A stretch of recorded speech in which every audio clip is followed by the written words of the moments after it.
is a comedy club. Trying to find my person, okay? I think if I wear something shiny, it might expedite the process. Guys can be a little slow. Sometimes you need to be like, look over here. Number one rule in comedy, insult half the audience at the start of the show. The thing is, I'm going about this whole dating thing the old-fashioned way. Staying off the apps, trying to find him in the wild. So as far as I'm concerned, anytime I leave my place is an opportunity to meet my husband.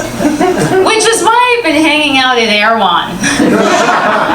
I figure if he can afford $12 strawberries, he might just be my guy. But the thing is, a $12 strawberry guy hasn't historically been my thing. I usually go for flannel with a drinking problem. From a town so small you can't find it on a map. The words bumfuck and nowhere just really do it for me. We bond over our love of Waylon Jennings. For those of you who don't know who Waylon Jennings is, he made country music cool way before Taylor Swift did. But before I'd know it, Waylon would be playing on our record player as my boyfriend was well into a new bottle of whiskey. By the time my first relationship ended, I felt like a party pooper if I wasn't down to get loaded and have an orgy on the rooftop of the Ace Hotel. Whatever happened to ordering in Chinese, am I right? I hear the First Wives Club streaming for free. So, I'm not exactly going back to the drawing board, but we're making some adjustments. Because I grew up in LA, and the men here always seemed a little light to me. A little Prince-like, a little never held a drill vibe. They're not casting Wolverine out of Brentwood, you know what I'm saying? I remember being in kindergarten asking myself, where are all these men people keep talking about? That might speak more to my daddy issues, but I've only got 5 minutes, so I'll save that for my special.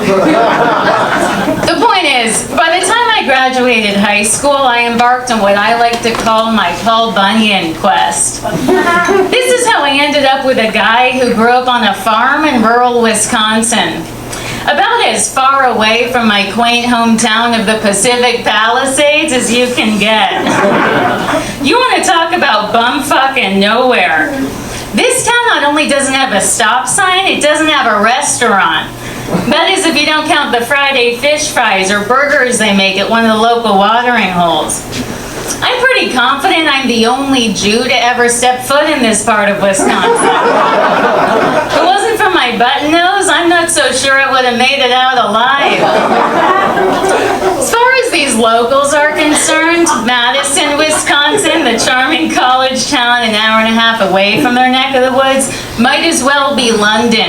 That's where the big city folk and men who wear sweaters live.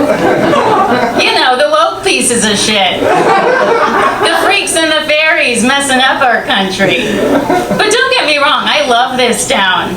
It gave me the dose of Norman Rockwell I'd always dreamed of growing up. Also gave me a taste of moonshine.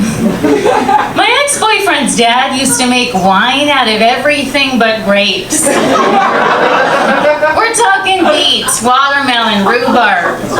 This stuff was so strong it could clean a war wound. Forget the ER. Dick's wine cellar might as well be a first aid kit.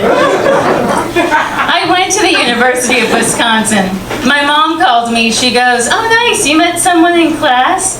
"No, I met a townie 9 years older than me at a bar. Went back to his place, and now we're pretty serious about each other." But hey, we were together for 7.5 years. Which is, I guess, how long it took for the farm novelty to wear off. I was like, you know what? You still haven't screwed me up against a barn. So this whole mission's starting to feel a bit moot. Got any single doctors in the audience? No? All right, Ma, you can't say I didn't try. If someone had raised their hand, my mom would have been like, are they Jewish? One step at a time, Ma. All right, you guys ready for a fun show? Okay, let's give it up for our amazing, wonderful, hilarious host, Lizzie Rose.